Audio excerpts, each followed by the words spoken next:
This is Daily Armenia, CivilNet's daily news digest. Here's what's making headlines in Armenia today.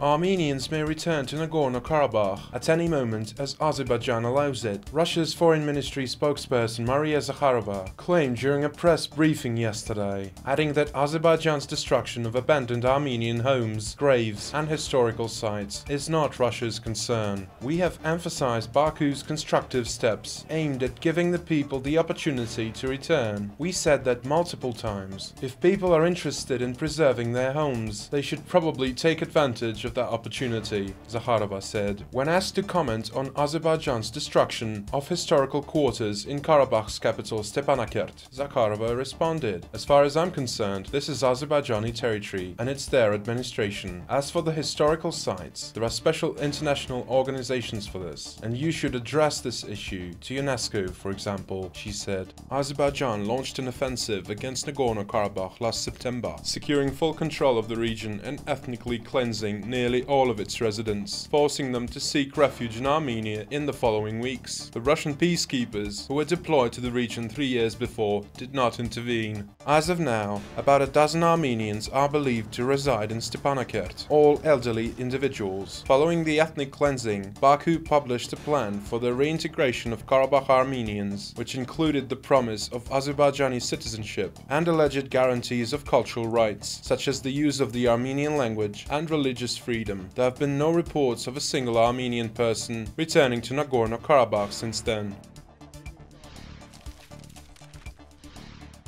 Turkish independent radio station Açık, known in English as Open Radio, aired its final broadcast yesterday, according to a press release by the station, following its closure by Turkish authorities over comments referencing the Armenian genocide. The decision to revoke our broadcasting license is nothing more than an attempt to silence the public's voice. This will go down in history as such, and it will always be remembered that way, regardless of the formal reasons given to justify it, the press release said. Turkey's media watchdog, the Radio and Television Supreme Committee, revoked the station's broadcasting license earlier in July after a guest appearing on one of the broadcasts mentioned the Armenian genocide. Açık Radio had been unsuccessfully appealing the decision to revoke the license in Turkish courts for several months. Founded in 1995 in Istanbul, Açık Radio was known for its independence and commitment to freedom of expression, becoming a vital platform for alternative voices in Turkey.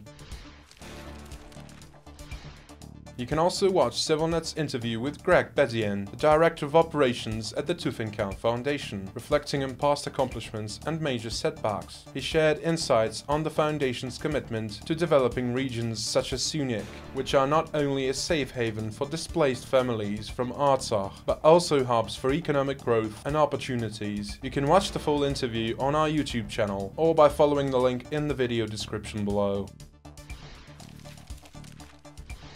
And finally, the CivilNet number of the day is 74. This is because Armenia was classified as a country with a free internet, according to a report published by Freedom House, a US-based human rights NGO. The score of 74 out of 100 shows an improvement from 72 last year, highlighting that the online landscape in Armenia continues to be open and accessible, while the report notes that the government does not block websites or social media platforms. It does express concerns regarding spyware threats. In comparison, neighboring Georgia also achieved a score of 74, while Azerbaijan scored only 34. Iran received 12, and Turkey had a score of 31. The United States scored just above Armenia with 76 points.